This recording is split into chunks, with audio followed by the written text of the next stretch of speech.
Ya, lalu bagaimana sebenarnya sikap politik Indonesia terhadap Israel dan Palestina dan apa yang bisa dilakukan Indonesia jika sudah disangsi? Rekan saya yang paling cantik Safira Wardoyo akan mengulasnya untuk Anda. Silahkan Safira. Indonesia dipastikan batal menjadi tuan rumah Piala Dunia U20 2023. Menyusul pertemuan Presiden FIFA Gianni Infantino dan Presiden Persatuan Sepak Bola Seluruh Indonesia atau PSSI Erick Thohir kemarin, FIFA memutuskan untuk membatalkan Indonesia sebagai tuan rumah Piala Dunia FIFA U20 2023. Ketua Umum PSSI Erick Thohir dan jajarannya bertemu dengan Presiden FIFA Gianni Infantino di Doha, Qatar untuk mencari jalan tengah terkait gelombang protes yang menolak kehadiran timnas Israel U20 untuk mengikuti Piala Dunia U20 di Indonesia.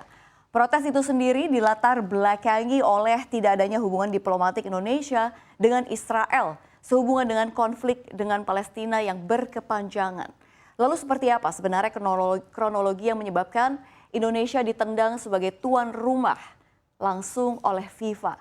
Selengkapnya akan kita bahas dalam drama tahun politik Indonesia di-kick sebagai tuan rumah Piala Dunia U20. Kita lihat slide yang pertama. Ya, kronologi ya, kalau kita lihat dari semuanya ini bermula dari munculnya penolakan dari Gubernur Bali Iwayan Koster terhadap salah satu kontestan Piala Dunia U20 2023 Israel. Koster menolak timnas Israel karena menilai bahwa kebijakan politik mereka terhadap Palestina tidak sesuai dengan kebijakan pemerintah Republik Indonesia. Penolakan ini jelas berdampak besar bagi perhelatan Piala Dunia ini. Menurut PSSI, penolakan tersebut diduga menjadi alasan FIFA membatalkan drawing Piala Dunia U20 2023 yang berlangsung akhir Maret 2023. Pasalnya, FIFA ini kalau kita lihat penolakan gubernur sama saja dengan membatalkan garansi penyelenggaraan yang telah dikeluarkan pemerintah Provinsi Bali sebelumnya. Dan kita lihat slide berikutnya. Ya, kalau kita lihat ya, memang sebelumnya ini Mahfud MD menegaskan bahwa pemerintah masih mencari jalan keluar penyelesaian masalah FIFA World Cup U20 setelah adanya penolakan kehadiran timnas Israel maupun pembatalan drawing FIFA World Cup U20 di Bali pada 31 Maret 2023 mendatang. Mahfud menegaskan pemerintah Indonesia tidak akan membuka hubungan diplomatik dalam situasi apapun selama Palestina belum merdeka. Mahfud juga menegaskan bahwa pemerintah Indonesia memastikan tetap maju dan jaya tanpa mendukung Israel dan akan mendukung terus Palestina. Sebab sikap penerimaan itu nantinya bertentangan dengan amanah konstitusi, yakni kemerdekaan ialah hak segala bangsa. Dan kalau kita lihat berkenaan dengan hal tersebut, ada kisah Presiden pertama RI yaitu Insinyur Soekarno yang pernah menolak timnas nasional Indonesia untuk bermain melawan Israel di Piala Dunia 1958 silam ya. Kalau kita lihat Presiden RI secara tegas meminta timnas Indonesia mengundurkan diri daripada harus melawan Israel. Alasannya saat itu Soekarno menilai bahwa sama saja Indonesia mengakui Israel jika melawannya. Jadi sikap Indonesia itu pun membangkitkan rasa hormat masyarakat dunia. Masyarakat dunia pun semakin sadar bahwa kemerdekaan ini pantas didapatkan oleh Palestina. Lalu kita lihat slide berikutnya. Ya, kalau kita lihat ya, ada pro versus kontra Israel. Kita lihat yang pertama. Ini dari tentunya Iwayan Koster, Gubernur Bali yang mengatakan kami pemerintah Provinsi Bali menyatakan menolak keikutsertaan tim dari negara Israel untuk bertanding di Provinsi Bali.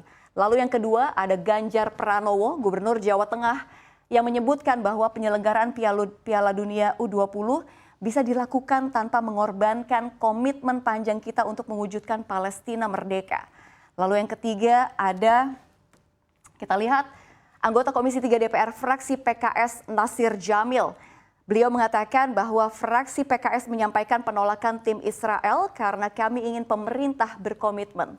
Lalu kita lihat slide berikutnya yang menerima terkait adanya pemain Israel begitu ya. Kalau kita lihat dari Kiai Haji Yahya Khalil dan kita lihat beliau merupakan Ketua Umum PBNU. Beliau mengatakan kalau Israel datang ke sini apakah Palestina rugi? Yang penting memperkuat posisi Indonesia di dalam platform internasional dan multilateral. Kalau kita lihat ada Yusuf Kala, Ketua Umum DMI Pusat yang mengatakan Jadi kalau Indonesia menerima kehadiran Israel dalam keikutsertaannya di Piala Dunia U20, ini justru menunjukkan peran aktif Indonesia dalam memperjuangkan hak-hak bangsa Palestina melalui jalur dialog untuk perdamaian kedua belah pihak. Lalu yang terakhir, ini ada Duta Besar Palestina untuk Indonesia, Zuhal Al-Shaun. Beliau mengatakan keikutsertaan timnas Israel dalam turnamen tersebut sesuai dengan aturan FIFA. Dan itu tidak serta-merta akan mengurangi dukungan Indonesia sebagai tuan rumah terhadap perjuangan bangsa Palestina. Kita lihat, ini Duta Besar Palestina sendiri yang berbicara. Lalu kita lihat slide berikutnya. Kalau kita lihat ya, ini dampak ekonomi jika RI jadi tuan rumah U20. Kalau kita lihat, berdasarkan Direktur Eksekutif Segara Institute Peter Abdullah mengatakan, event internasional kalau dikelola baik pasti akan berdampak positif, termasuk FIFA U20 World Cup. Terlebih lagi pemerintah Indonesia sudah berkomitmen untuk memastikan event tersebut berjalan dengan sukses sehingga dapat memberikan dampak positif bagi perekonomian negara. Dengan demikian, FIFA U20 World Cup 2023 dapat membantu Indonesia ini meningkatkan perekonomian negara dan memberikan manfaat bagi masyarakat Indonesia. Lain hal kalau sudah begini ya, kalau kita lihat anggaran hingga triliunan rupiah yang telah dialokasikan untuk mendukung suksesnya pesta sepak bola internasional yang nilainya mencapai triliunan kandas. Di awal pemerintah kucurkan dana 400 miliar rupiah. Ya, kalau kita lihat ini untuk persiapan pelaksanaan U20. Lalu pada Juni 2022, Menpora meminta tambahan 500 miliar rupiah.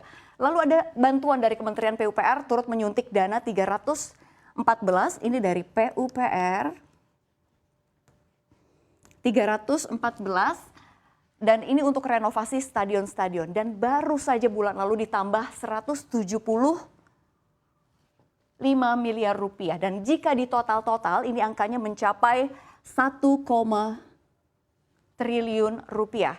Itu semua untuk modal RI, untuk renovasi atau peremajaan stadion, sewa vendor, UMKM, penunjang timnas muda untuk berlatih.